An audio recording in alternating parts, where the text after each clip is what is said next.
Isidre Orrit, un niño de tan solo 5 años, se encuentra ingresado en el Hospital San Juan de Dios de Manresa por una reacción alérgica a la penicilina. Junto a él se encuentra su hermana mayor, Dolors, de 17 años.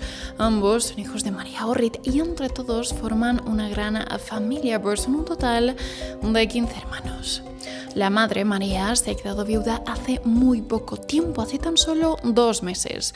Y es por eso por lo que no se puede permitir estar en el hospital cuidando de su hijo pequeño. Tiene que trabajar para poder sacar a su familia adelante. Todos sus hijos mayores trabajan, por lo que pide a Dolors que sea ella quien se quede a cargo de Isidre. En ningún momento la familia sospecharía que esos serían los últimos días en los que verían a Isidre y a Dolors con vida. Esta es la trágica historia de una misteriosa desaparición que lleva ya más de 35 años sin resolverse.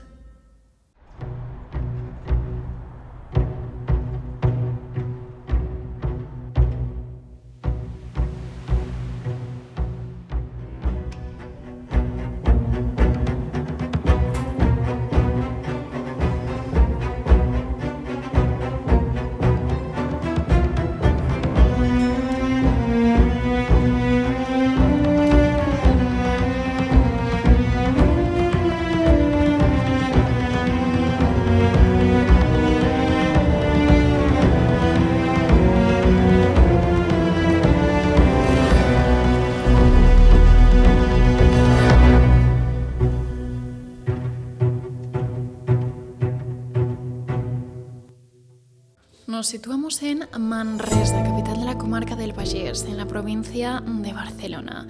Manresa se encuentra a 65 kilómetros al norte de la ciudad de Barcelona y a finales de los 80, que es cuando tiene lugar este suceso, tiene una población aproximada de unos 70.000 habitantes. Marca el límite entre el área industrial alrededor de Barcelona y el área rural del norte. Pues bien, nos tenemos que situar en lo que se llama la Fàbrica Vermella, situada en el barrio de Sant Pau, un recinto que antiguamente funcionaba como industria textil hasta que a mediados del siglo XX dejó de funcionar y por tanto el recinto quedó abandonado. Allí vive la familia Orrit. Es el lunes 5 de septiembre de 1988. Son las 8:30 de la mañana y en casa de los Orrit todos los niños están terminando de desayunar para, dentro de pocos minutos, marcharse a la escuela. La madre, María, está junto a ellos cuando escucha que alguien pica a la puerta. Cuando abre, se sorprende al ver a 2 agentes de la Guardia Urbana. Desconcertada, les saluda y estos le preguntan si sus hijos Isidre y Dolors están con ella. María contesta que no, que Isidre, de tan solo 5 años, lleva 2 días ingresado en el Hospital San Juan de Dios a causa de una reacción alérgica y que Dolors, su hermano mayor, de 17, está también allí cuidando de él. Los agentes le responden que no es así y le explican que 1 hora y media antes, a las 7 de la mañana, han recibido una llamada por parte del hospital en el que se notificaba la desaparición de ambos. Antes de continuar, es importante recalcar que el padre, llamado Alfredo Pires Gaspar, de origen portugués, falleció en julio, hace tan solo 2 meses, después de luchar varios años contra un cáncer de laringe. La madre se llama María Orrit Graells y nació en Sallent. Al poco de conocerse, se instalaron en Manresa y tuvieron un total de 15 hijos. La mayor de todas, Angelina, es de otro padre, pero Alfredo decidió adoptarla y darle sus apellidos. Volvemos, por tanto, al momento en el que los agentes dan la alarmante noticia a María de que sus 2 hijos han desaparecido. A las 10 de la mañana se presenta en el hospital y una vez allí solicita hablar con el doctor Martí, doctor que decidió ingresar a Isidre. Isidre realmente no tenía nada grave. 2 días antes había enfermado de anginas y por tanto la madre decidió llevarlo al hospital. Allí le administraron penicilina, pero al igual que alguno de sus hermanos tenía alergia María dicha medicación, por lo que le salieron unas llagas en la boca que, como es normal, le molestaban mucho. Ante el constante llanto del niño, la madre lo llevó a urgencias y allí le dijeron que tenía que llevar a cabo una dieta blanda, así como realizar una serie de curas con un algodón y un poco de yodo en la boca del pequeño. Como el tratamiento parecía no funcionar, María decidió ir una segunda vez a urgencias y fue entonces cuando el doctor Martí le dijo que su hijo tenía que quedar ingresado. Isidro es ingresado en el Hospital San Juan de Dios el 2 de septiembre de 1988. Directamente le llevan a la segunda planta, la planta de pediatría. Supuestamente no había habitaciones libres suficientes, por lo que los 2 primeros días comparte habitación junto con otro paciente, un bebé de tan solo 4 meses. Al día siguiente, el domingo, día 4, a las 10 de la noche, se decide trasladar a Isidro a otra habitación, la habitación 229. También le acompaña su hermana Dolors. A las 12 de la noche, una de las enfermeras entrará en la habitación y se asegurará de que los niños están bien. Al día siguiente, tal y como hacen siempre a las 6 de la mañana, varias enfermeras visitarán todas las habitaciones poniendo el termómetro a los niños. Y será cuando lleguen a la 229 cuando se darán cuenta de que no están ninguno de los 2 hermanos. Ese es el momento en el que decidirán llamar a la policía y estos se pondrán en contacto con la familia. Pues bien, cuando María llega al hospital, parece que nadie quiere atenderla. Pide por favor poder hablar con el doctor que decidió ingresar a Isidro, pero este decide no recibirles. El doctor empieza justo ese día las vacaciones. Tiene desde hace tiempo un viaje programado a Turquía y por tanto afirma que no cambiará sus planes por lo que él considera es una trastada de unos niños. La madre no entiende la poca sensibilidad del doctor e, indignada, exige hablar con el gerente del hospital. Se trata del hermano Moisés Balcacho. En esos años, el Hospital San Juan de Dios estaba regentado por curas. Pues bien, el hermano Moisés Balcacho se niega a hablar con la madre. Es más, le hace llegar su respuesta a través de una enfermera. Balcacho no se hace cargo de nada que tenga que ver con la desaparición de los niños. Es más, considera que el hospital queda totalmente exento de responsabilidades. Considera el centro hospitalario una institución abierta cuyos controles son los habituales en aquel momento. Afirma que es cierto que cualquier persona tiene la libertad de entrar y salir sin que haya prácticamente ningún control, pero se excusa diciendo que como en casi cualquier hospital de España en ese momento. Recordemos que todavía no era obligatorio la instalación de cámaras de videovigilancia. En el auto judicial manifestará que cuando una persona se queda sola en el hospital, el personal de la planta es el responsable de su vigilancia, tanto si es menor de edad como si es adulta.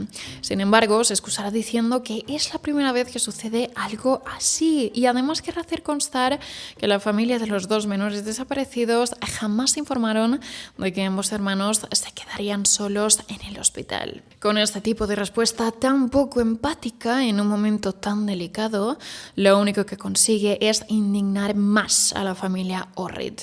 La madre sigue pidiendo explicaciones, sin embargo, la única respuesta que obtiene por parte del hospital es que no hay nada más que puedan hacer. En esos años, aparte de no haber cámaras, tampoco se disponía de un registro de entradas y salidas, por lo que aseguran a María que lo mejor que puede hacer es ir a la habitación 229, habitación en la que habían trasladado a Isidro la noche anterior, y esperar allí hasta que los 2 hermanos vuelvan, porque sí, el hospital tenía la firme convicción, o así lo expresaban ellos, de que los 2 menores se habían marchado de forma totalmente voluntaria y que volverían en cualquier momento. María se resigna y junto con la policía se dirigen a la habitación 229. Nada más entrar, examinan la habitación de arriba a abajo. No parece que haya señales de violencia, pero sí parece que se han marchado como si les corriese cierta prisa. Lo primero que les llama la atención es que en la mesita que hay al lado de la cama están las gafas de Dolors. Es algo que les resulta muy extraño, pues Dolors era miope, además con un número bastante elevado de dioptrías. Se dedican a abrir el armario y allí encuentran la ropa del pequeño Isidre. Eso quiere decir que estén donde estén, Isidre todavía lleva el pijama puesto y que Dolors no ve prácticamente nada, y es que ella dependía plenamente de sus gafas.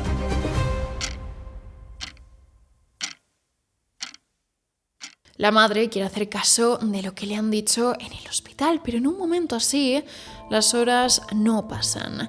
La tensión va en aumento y decide ir a poner una denuncia.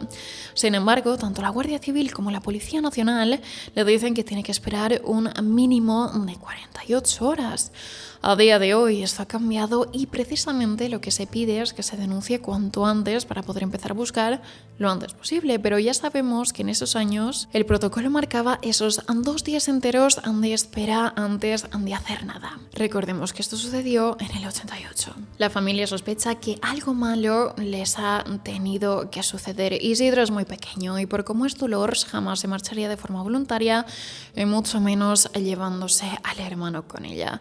Se trata de una chica menor de edad, muy introvertida, con problemas de aprendizaje. Por ejemplo, en el momento en el que desapareció ni sabía muchas letras, ni podía leer un texto entero, ni podía valerse por ella misma para, por ejemplo, desplazarse de un sitio a otro.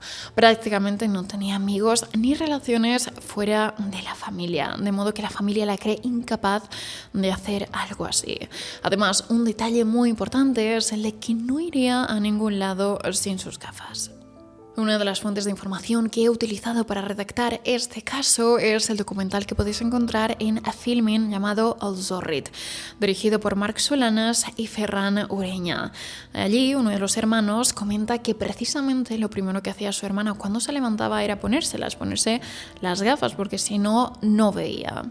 Dentro de todas las opciones que baraja la familia, una de las más optimistas, por decirlo de alguna manera, es la de que hubiesen querido volver a casa durante la noche y que al hacerlo se hubiesen perdido. De modo que la familia decide hacer caso omiso de lo que les dice policía y guardia civil y rápidamente se ponen en marcha imprimiendo carteles de ambos menores y se dedican a pegarlos inicialmente en los alrededores del Hospital de San Juan de Dios y poco a poco por toda la comarca. También se dedican a inspeccionar estaciones de tren, de autobús, zonas boscosas cercanas al hospital. Para ello se dividen en diferentes grupos y me parece importante mencionar que la familia del padre se implica en la búsqueda, tanto Antonio como especialmente Américo. Y ya veréis por qué digo esto.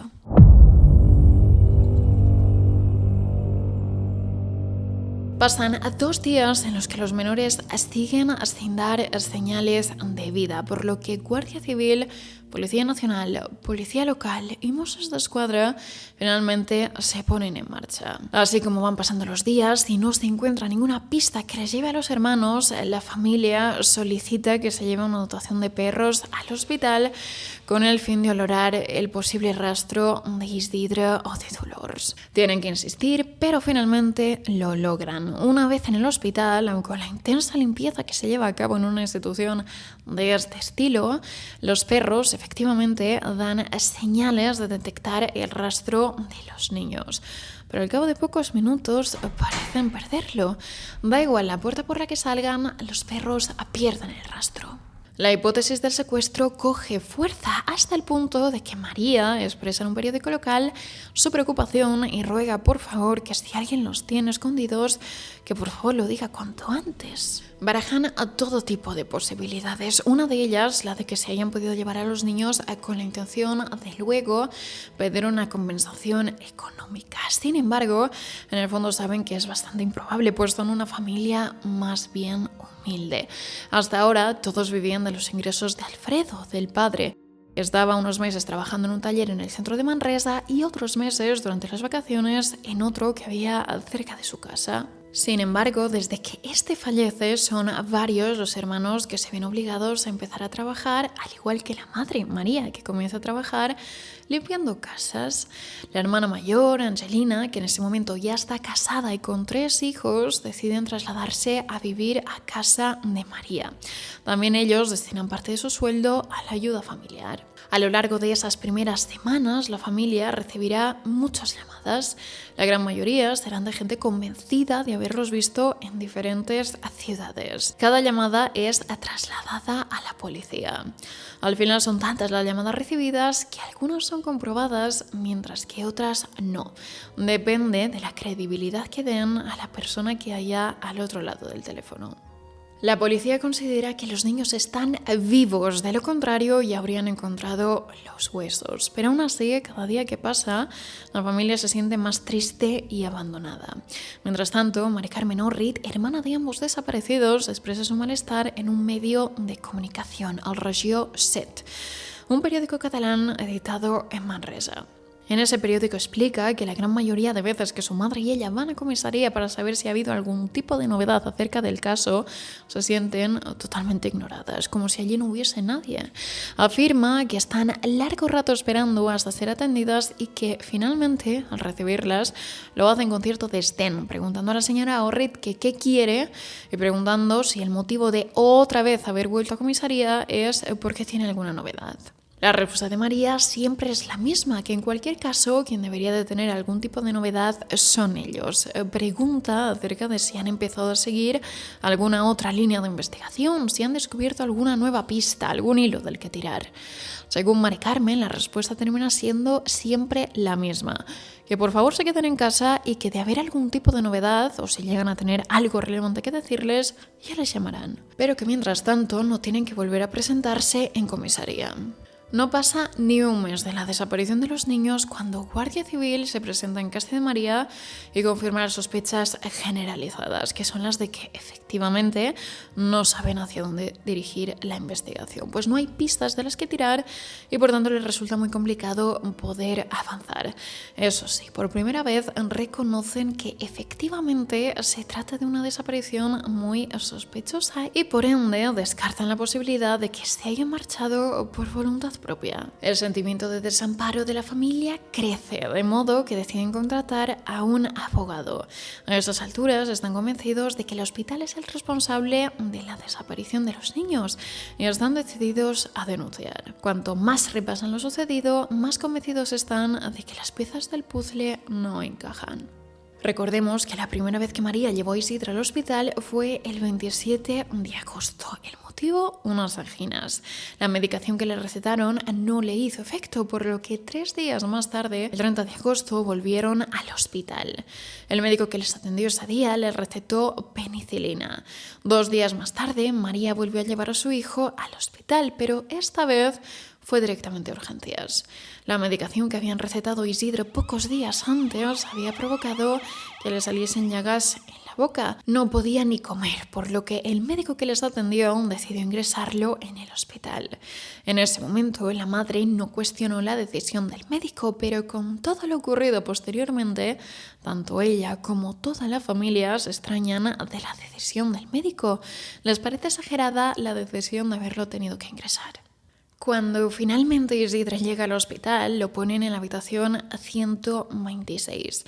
En esa misma habitación hay otro niño de tan solo 4 meses que tiene el brazo roto.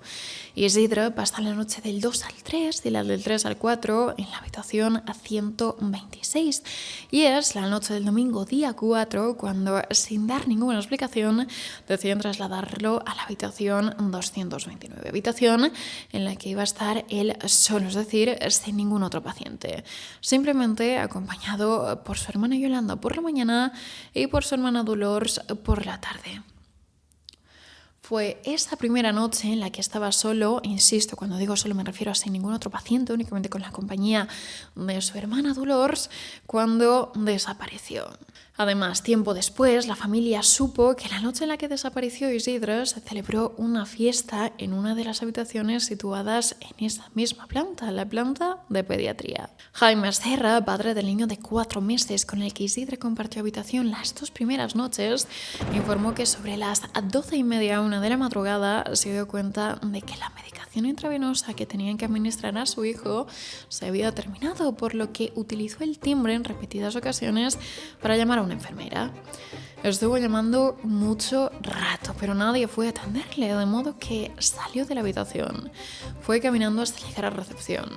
Vio que allí no había nadie para atenderle y de golpe escuchó unos ruidos. Decidió seguirlos y llegó hasta una habitación en la que se estaba celebrando una fiesta de cumpleaños, en la que, aparte de dulces, también había cava. Así lo especificó él en el auto judicial. Había 4 o 5 personas reunidas, todas ellas con bata blanca, aunque no supo especificar si eran médicos o ATS. Una de las personas que se encontraba en esa fiesta de celebración de cumpleaños era la enfermera responsable de los cuidados de su hijo. Cuando le vio allí, le preguntó qué necesitaba. Él se lo explicó y ella le contestó que rápidamente iría a atender a su hijo. Mari Carmen se muestra en gran parte comprensiva con esta situación y afirma que ella es la primera que cuando ha sido su cumpleaños siempre ha querido llevar unos dulces al trabajo con el fin de celebrarlo con sus compañeros. Pero claro, casualidad o no, justo esa noche no había nadie en el mostrador de información, por lo que entre eso y la poca seguridad que había en el hospital, pues cualquiera podría haberse dirigido a la planta de pediatría y entrar en literalmente cualquiera de las habitaciones. Por si todo eso fuese poco, la familia es informada de que en el año 77 el gerente, el mismo que había dicho que aquello no era una prisión y que podía entrar y salir quien quisiese, fue acusado de haber dejado embarazada a una enfermera en prácticas y haberla obligado a abortar. Fue condenado a 6 meses de prisión, así como 6 años de inhabilitación. Transcurrido ese tiempo, empezó a dirigir nuevamente el hospital. La chica tenía solamente 17 años, la misma edad que Dolors. Pocos meses más tarde de la desaparición de Isidre y Dolors, la madre decide denunciar al hospital. Sin embargo, el tiempo transcurre y no descubren ninguna pista que permita investigar más a fondo, por lo que en julio de 1989, 10 meses después de la desaparición, el juez dictamina el sobreseimiento de la causa y se termina archivando el caso. Pasan los años sin tener noticias de los hermanos, pero por suerte los medios de comunicación, tanto catalanes como de fuera, siguen muy interesados en este caso, por lo que la madre empieza a recibir llamadas de programas de televisión que la invitan a explicar los hechos. No es algo con lo que María se sienta cómoda, pero sabe que es la única forma de mantener el caso con vida, por lo que accede a ir a prácticamente todos y cada uno de ellos. Finalmente, en la vigilia de San Juan del año 93, 4 años después del sobreseimiento del caso, el juez decide reabrirlo, pues han aparecido indicios que parecen atribuir el secuestro de los niños a unas personas determinadas. Ante la falta de noticias, la familia decide contratar a un abogado. Recurren al que es considerado el más prestigioso abogado de toda Manresa. Al hacerlo, este les pide un total de 50.000 pesetas para iniciar las investigaciones del caso. Afirma que de este modo tendrá los recursos, al menos al inicio, suficientes para poder trasladarse en caso de ser necesario y traer a los niños de vuelta. María se ve obligada a tener que pedir un préstamo.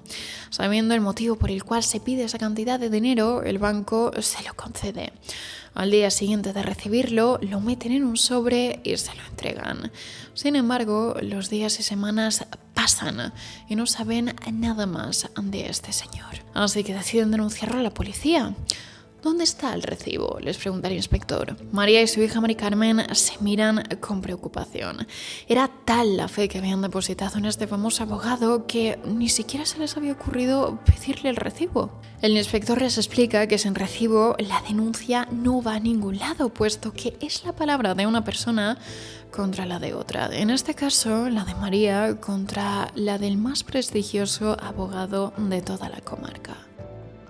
En este momento, la familia se siente devastada. El transcurso de los días provoca que el sentimiento de desamparo crezca. Las situaciones límite ya no saben a lo que agarrarse.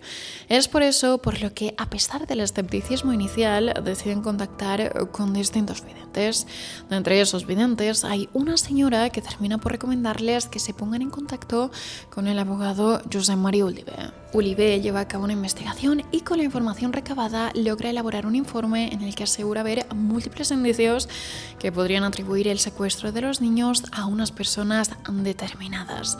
Él apunta al entorno familiar del padre, de Alfredo. Con tales afirmaciones logra que el martes 22 de junio de 1993, 4 años después del sobreseimiento del caso, el juez reabra el caso. En el informe, el detective Oliver explica que ha hablado con todos los miembros de la familia Orrit y que no ha observado nada extraño excepto por la abuela paterna, llamada Delfina Pires, uno de los hijos llamados Antonio y su mujer, María Luisa, tía política de los niños. Oliver afirma que la primera vez que visita la casa de la abuela Delfina en Sabadell, le recibe con una amabilidad que él describe como excesiva. Prácticamente le obliga a revisar todas las habitaciones de la casa de cara a convencerlo de que los niños no están allí. También se percata de que la estantería principal está repleta de fotos de toda la familia, de todos sus nietos. Todos, excepto Isidre y Dolors. Cuando el detective Oliver se lo comenta, Delfina parece sorprenderse, le resta importancia.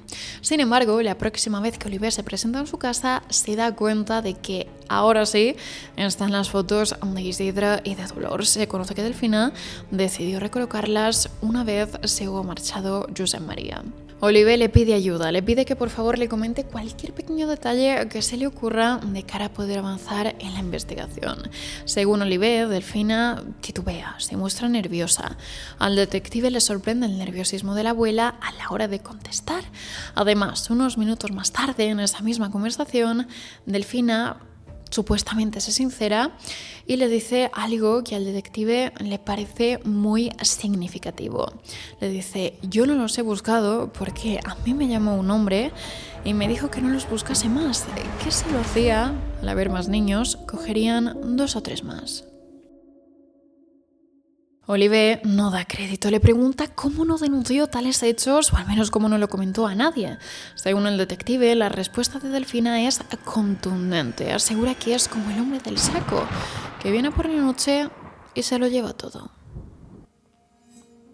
Pero este no es el único detalle que hace sospechar a Oliver de la abuela. Al detective le consta que antes de la desaparición, la relación entre la abuela y María, la madre de los niños, era mucho más estrecha. Se llamaban prácticamente cada día para saber cómo estaban y se visitaban cada semana. Su tío, por parte de padre, Antonio, incluso les ayudaba de vez en cuando económicamente. Pero una vez desaparecen los niños, parece que la tensión aumenta y se terminan tanto las visitas como las transferencias bancarias. En junio del 93, cuando hace casi 5 años que los niños han desaparecido, el juez ordena que se pinchen los teléfonos de la abuela Delfina, así como de los tíos Antonio y María Luisa.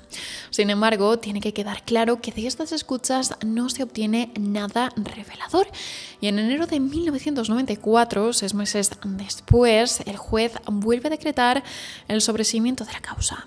No obstante, al cabo de pocas semanas, el nuevo fiscal, llamado David Martínez Madero, interpone un recurso de reforma y pide a la policía que siga investigando.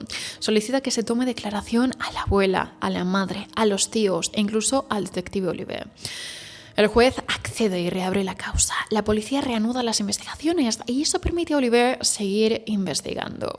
Después de personarse en el hospital y entrevistar a los trabajadores que estaban allí los días en los que Isidro estuvo ingresado, Oliver se sorprende con el testimonio de una señora llamada Margarita Canal. En el 88, Margarita trabajaba en la cafetería del hospital. Ante el juez declarará varias cosas. Por un lado, que el día antes de su desaparición sirvió un bocadillo a la niña desaparecida, la cual bajó a la cafetería acompañada de su madre. Declarará también que antes de la desaparición observó a un grupo de personas efectuando comentarios sobre la posibilidad de llevarse a los niños y que cree que ese grupo eran familiares de los mismos, ya que en alguna alguna ocasión vio a la niña acompañada de alguno de ellos. El detective se va hasta casa de esta mujer con el fin de obtener más información. Según dice Oliver, Margarita le dice que esta conversación no tuvo lugar durante el ingreso de Isidre, sino unos meses antes, durante un ingreso de su padre, Alfredo, que recordemos padecía cáncer. Margarita dice recordar la contundencia con la que aquel hombre decía que debían quitarle los niños a María porque no podía cuidarles y que debía hacerle firmar un papel para que los diesen adopción y los internaran.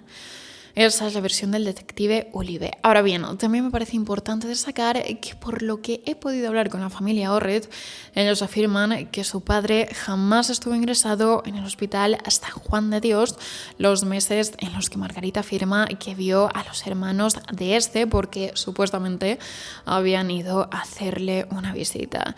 La familia afirma que Alfredo, debido a su cáncer de laringe, estuvo ingresado tanto en el centro hospitalario de Manresa como en el hospital clínico de Barcelona, pero no en San Juan de Dios, por el simple hecho de que allí no tenían ningún tratamiento contra el cáncer. De hecho, muchos años más tarde, la directora de comunicación de San Juan de Dios confirmaría que Alfredo Pires Gaspar jamás estuvo ingresado en la planta de oncología. Pero bueno, el caso es que a raíz de estas declaraciones, las de Oliver, se da el primer paso en la búsqueda internacional de los niños. El juez ordena que la policía se ponga en contacto con Interpol Francia e Interpol Portugal, ambos países donde se cree que pueden estar los niños. Portugal porque la familia paterna es de allí y Francia porque allí viven muchos de sus parientes portugueses. Con respecto a este tema, Rosa, una de las hermanas, en el documental que os he nombrado anteriormente, opina que efectivamente ella, o en definitiva parte de la familia, ya en ese momento eran conscientes de que cabía dentro de las posibilidades el que hubiese sido un familiar el que hubiese raptado a los niños. Sin embargo, tanto ella como toda la familia hubiesen considerado más que oportuno no seguir únicamente una línea de investigación, sino que hubiesen habido varias. Paralelamente, la Guardia Civil decide tomar declaración a las personas que trabajaron en el hospital la noche en la que desaparecieron los niños, porque por muy sorprendente que parezca, y aunque en ese momento ya hayan pasado 6 años, en muchos casos es la primera vez que alguien les pregunta algo. Asunción de Miguel, trabajadora situada en la planta de pediatría, explica a la Guardia Civil que sobre la 1 de la madrugada entró en el hospital una chica de apariencia menuda que resultó ser Dolors. Asunción le preguntó que de dónde venía y a dónde iba, y Dolors le explicó que tenía a su hermano Isidre solo en la habitación y que por tanto tenía que ir allí a estar con él. Estas son las declaraciones que concedió en un medio de comunicación.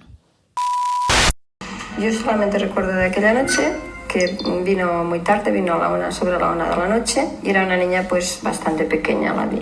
Me dijo que iba a cuidar a su hermano, entonces avisé a la supervisora. Le dijo que porque se había ido, me dijo que había ido a casa de su abuela, que vivía allí en la balconada, pero resultó que era mentira, que allí no había nadie. Pero esto nos enteremos al cabo de mucho tiempo. Y al día siguiente, que yo no trabajé, pues se escaparon. Fue a las 6 de la mañana, cuando fue a poner el termómetro a Isidre, cuando vio que en la habitación 229 no había nadie. Rápidamente informó de ello al personal de planta por si había habido un alta voluntaria, pero la respuesta fue que no. En ese momento dio parte a la supervisora llamada Karma Rech. Karma llamó a la Guardia Urbana a las 8 menos cuarto de la mañana. Les explicó los hechos e informó acerca del domicilio de la familia Orrit. A las 8 en punto llegó la supervisora que tenía que sustituir a Karma, por lo que una vez terminado su turno se fue a casa. La policía toma declaración a toda la familia, personal del hospital, asistentes sociales e incluso a profesores de la escuela y compañeros de trabajo del padre. Sin embargo, no se obtiene ningún dato lo suficientemente significativo, por lo que el juez vuelve a decretar el sobreseimiento de la causa y por tercera vez se archiva el caso.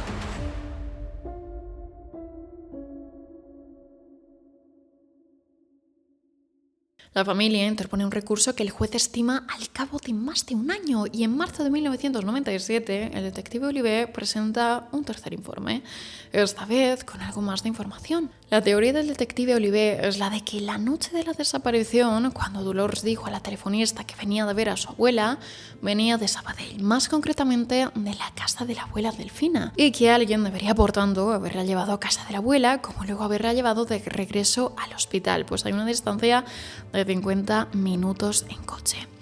El detective cree que durante este encuentro la abuela convenció a Dolors para que cogiera a Isidre y se marcharan ambos con unos familiares suyos a un lugar donde estarían mejor cuidados. Cree que durante la noche del 4 al 5 los niños salieron del hospital solos y que fuera les esperaba la misma persona que había llevado a Dolors de Manresa a Sabadell y después la había dejado en el hospital a la 1 de la madrugada. Que por eso Dolors se puso a hablar con las enfermeras y les preguntó si estaban toda la noche en el mostrador y que a ver cuándo se irían a descansar. Que por eso Dolors supuestamente se puso a hablar con las enfermeras y les preguntó si estaban toda la noche en el mostrador y que a ver cuándo se irían a descansar. Olivé lo tiene claro, todo forma parte de una trampa por parte de la familia paterna por la negativa de la madre de dar en adopción a al menos a alguno de sus hijos. Considera que lo hicieron con el objetivo de ayudarla, así como de aliviarle la carga que le suponía cuidar de tantos hijos sola. Sin embargo, como detective privado no puede avanzar más, por lo que solicita la autorización del juez para conseguir y analizar el registro de llamadas de la abuela y de los tíos, así como registros de escolarización o permisos de residencia. La familia no se cree la versión del detective cuando afirma que Dolors llegó al hospital a las tantas de la madrugada, mucho menos que se pusiese a hablar con las enfermeras preguntándoles acerca de su trabajo y horarios. Por último, llega la respuesta de Interpol Francia a Interpol Portugal. En Francia dicen que han localizado a 3 familiares de los niños que han hablado y que, aunque están al corriente de la desaparición, no tienen ni idea de dónde pueden estar. Mientras que Interpol Portugal dice que no han encontrado nada relacionado con los niños. Ante esta respuesta, así con un escrito del fiscal que dice que el informe del detective está poco fundamentado, el juez ordena por 4ª vez el sobreseimiento de la causa. A partir de ahí, aunque en principio el detective no se desvincula, el caso queda completamente detenido. Los meses pasan y teniendo la vía judicial cerrada, Mari Carmen decide empezar a grabar un podcast para ofrecer a otras familias de desaparecidos el apoyo que ella tanto ha necesitado durante tantos años. Se llama Desaparecidos Nunca Olvidados y es un espacio donde entabla conversación con otras familias de personas desaparecidas. Graba más de 40 capítulos, uno de los cuales enfocado única y exclusivamente en el caso de sus hermanos. Esto sucede en el año 2019. Para hacer el programa se va hasta la comisaría de la Policía Nacional de Manresa para ver si puede hablar con el inspector Enrique, el que fue el jefe de la investigación en aquel entonces. Pero le dicen que esto es imposible, había fallecido hacía ya años. Curiosamente, en ese momento a Mari Carmen le viene a la cabeza las gafas de Dolors. ¿Recordáis cuando María llegó al hospital después de que la Guardia Urbana le informase de la desaparición de sus hijos y la mandaron a la habitación a esperar y allí encontraron la ropa de Isidre así como las gafas de Dolors? Pues bien, la familia nunca la recuperó, por lo que Mari Carmen aprovecha que está en comisaría para pedirlas. Tiene que esperar unos días, pero finalmente se las entregan. Están precintadas y con el nombre Dolors Orrit Pires escrito en una etiqueta. Este mismo año, Mari Carmen conoce a una mujer llamada Itziar Iriondo. Itziar es abogada criminóloga y, siendo conocedora de la situación de la familia Orrit, se propone volver a intentar reabrir el caso. Iriondo se presenta ante el juez como la letrada de Mari Carmen. La versión de la abogada es muy distinta de la del detective Olivé.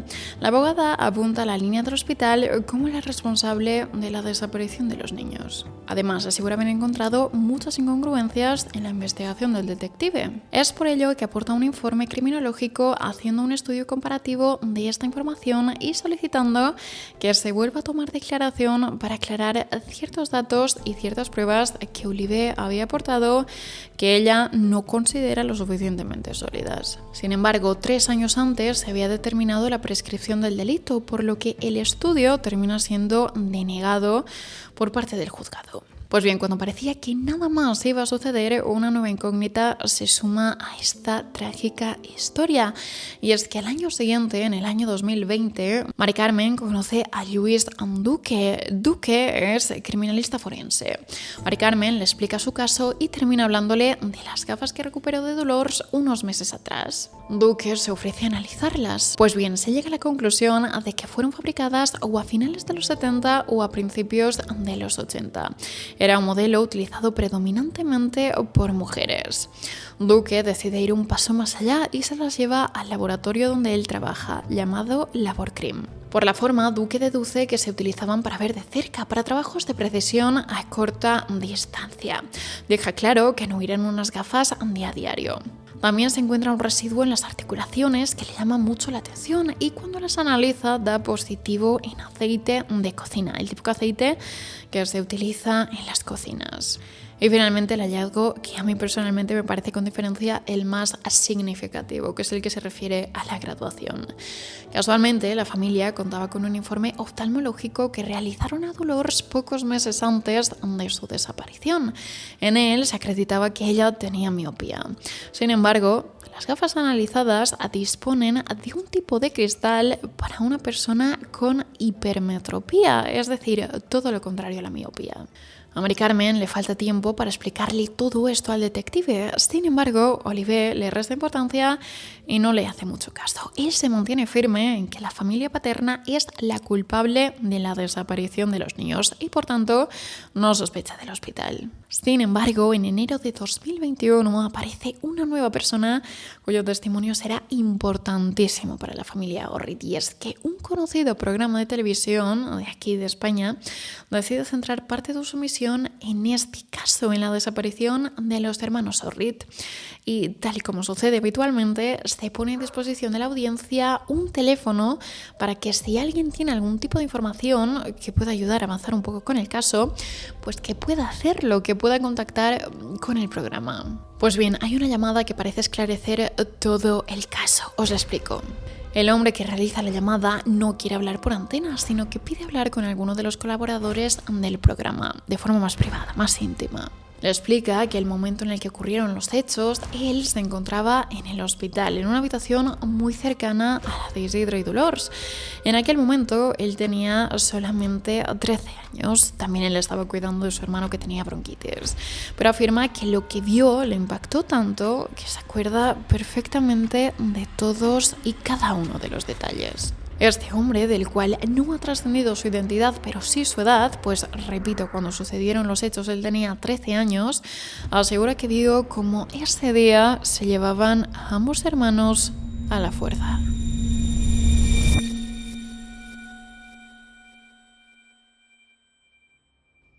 La mañana del domingo día 4, este chico se fue a una sala que había habilitada para fumadores, una habitación en la que se podía abrir una ventana y esa ya era considerada la sala de fumadores. Hoy en día nos sorprende mucho, pero en aquellos años no era tan extraño que una persona tan joven fumase. Muy cerca de allí estaba María, acompañada de varias de sus hijas, cuidando de Isidro.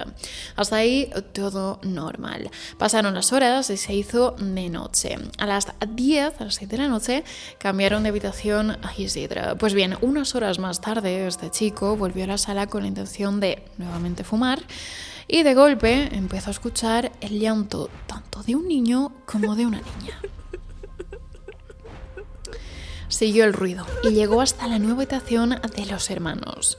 Se asomó y vio como un médico o alguien vestido de médico obligaba a Dolors a sentarse en una silla de ruedas y a que acogiese a su hermano en brazos. La niña no paraba de decir mamá, mamá. Una vez sentados en la silla de ruedas, pasaron por el lado de este chico. En una entrevista que le realizaron en el programa Crims de TV3, asegura con voz entrecortada como todavía hoy se acuerda de la mirada de terror de la niña. El médico se dirigió al ascensor, bajó y este chico le siguió. Una vez abajo llegaron a una sala muy grande y oscura. Este hombre asegura no saber de qué sala se trataba, pero el caso es que le siguió. Cruzaron un pasillo y llegaron a una zona donde había una cortina de esas gruesas, plasticosas. Y después de la cortina, una piscina. El joven se quedó observando y vio cómo esta persona vestida de médico se acercaba a otro señor, también vestido de médico, con la silla de ruedas, con ambos niños en ella. Isidre no paraba de llorar, así que este segundo médico se le acercó con una jeringuilla y le inyectó algún tipo de sustancia que provocó que prácticamente al instante el niño dejase de llorar. Lo cogió, lo puso en una camilla y lo tapó con una sábana blanca. La siguiente fue Dolores. También a ella le pusieron una inyección con la que perdió el conocimiento al instante. Y repitieron la misma operación. La pusieron en una camilla y la taparon con una sábana blanca. Este testigo asegurará también que había otras camillas con lo que él dedujo gente fallecida en ellas. Pero se fijó que en esas otras camillas la sábana no era blanca, sino verde. Un ruido que no se esperaba le sorprendió y le hizo tomar conciencia de lo que estaba ocurriendo en ese momento, porque el pobre estaba en shock. Se trataba de una pequeña radial que estaba manejando otra persona que había allí presente, también con uniforme de médico. Él supuso que estaba realizando una autopsia, pero el caso es que se percató de la presencia del niño y ordenó a 2 de sus compañeros atraparle. El joven salió despavorido. A día de hoy explica que su suerte fue la de haber encontrado el ascensor todavía abierto cuando quiso volver a la planta de arriba, pues de lo contrario asegura que tiene la certeza de que también él habría terminado sin vida en una de esas camillas.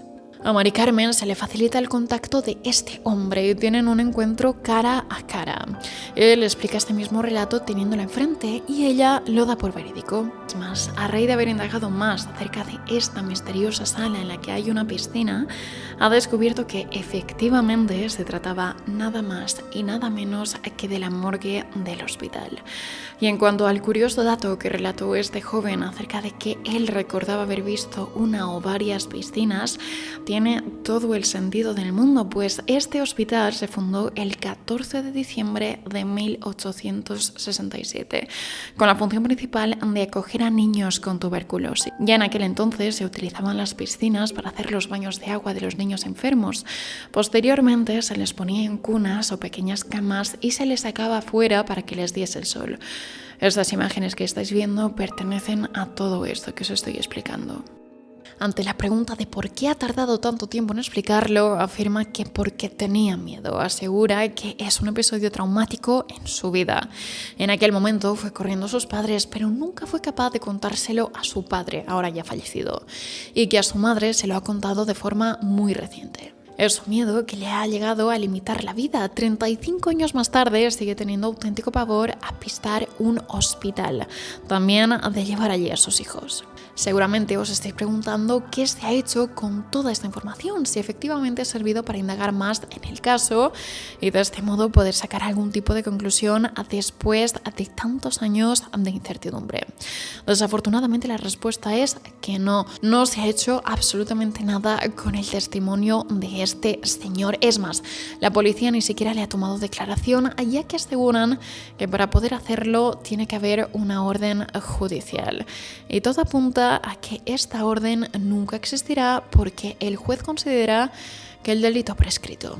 Y con esto terminamos. Como os he dicho al principio, esta es una historia llena de suposiciones, de sospechas, de muchas incógnitas, pero sobre todo de mucho dolor. El de una familia que lleva casi 40 años sin saber qué ocurrió esa trágica madrugada del domingo 4 de septiembre de 1988. Hasta aquí la historia de hoy. Muchísimas gracias por haberme escuchado y nos vemos dentro de poco con otra inquietante historia.